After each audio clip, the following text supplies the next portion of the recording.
Praise the lord. ప్రతిరోజు అనుదిన వాక్యం ద్వారా మీరెంతగానో బలపడుతున్నారని నేను ఆశిస్తున్నాను. అలాగే మీరు కనుక మన యూట్యూబ్ ఛానల్ని క్రొత్తగా వీక్షిస్తున్నట్లయితే మన యూట్యూబ్ ఛానల్ని సబ్స్క్రైబ్ చేయండి, ఇతరులకు షేర్ చేయండి.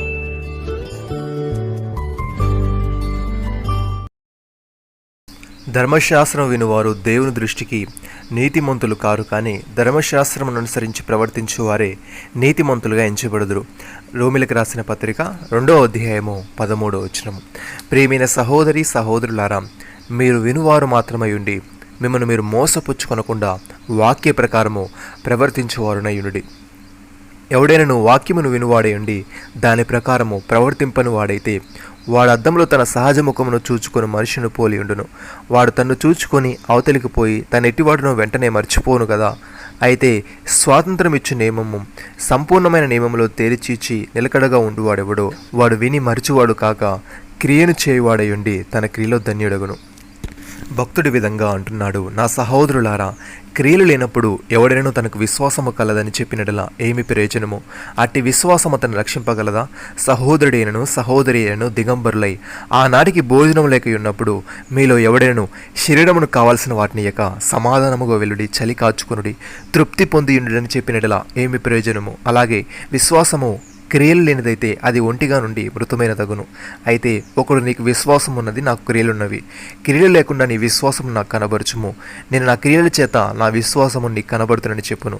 దేవుడు ఒక్కడే అని నీవు నమ్ముచున్నావు, అలాగూ నమ్మటం మంచిదే. దయ్యములను నమ్మి వణుకుచున్నవి వ్యర్థుడా? క్రియలు లేని విశ్వాసము నిష్ఫలమైనదని తెలుసుకొని కోరుచున్నావా?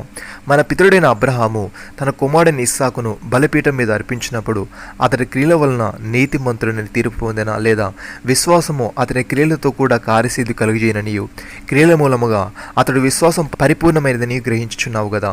కాబట్టి అబ్రహాము దేవుని నమ్మెను, అతనికి నీతిగా ఎంచబడెను అని లేఖనం నెరవేర్చబడెను, మరియు దేవుని స్నేహితుడని అతనికి పేరు కలిగెను. మనుషుడు విశ్వాస మూలం మాత్రము కాక క్రియల మూలమును నీతిమంతుడని ఎంచబడునని మీరు దీనివలన గ్రహించుతారు. యేసయ్య విధంగా అంటున్నాడు, ప్రభువా ప్రభువా నన్ను పిలిచి ప్రతివాడును పరలోక రాజ్యంలో ప్రవేశింపడు, కానీ పరలోకమందున నా తండ్రి చిత్త ప్రకారం చేయవాడే ప్రవేశించును.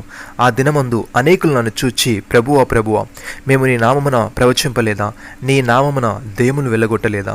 నీ నామమున అనేకమైన అద్భుతములు చేయలేదా అని చెప్పుదురు.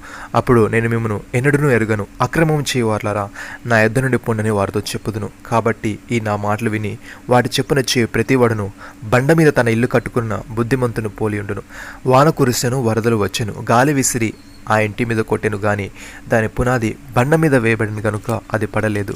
మరియు ఈ నా మాటలు విని వాటి చెప్పున చేయని ప్రతివాడును ఇసుక మీద తన ఇల్లు కట్టుకున్న బుద్ధిహీనును పోలియుండును. వాన కురిసెను, వరదలు వచ్చెను, గాలి విసిరి ఆ ఇంటి మీద కొట్టెను, అప్పుడు అది కూలబడెను, దాని పాటు గొప్పదని చెప్పెను.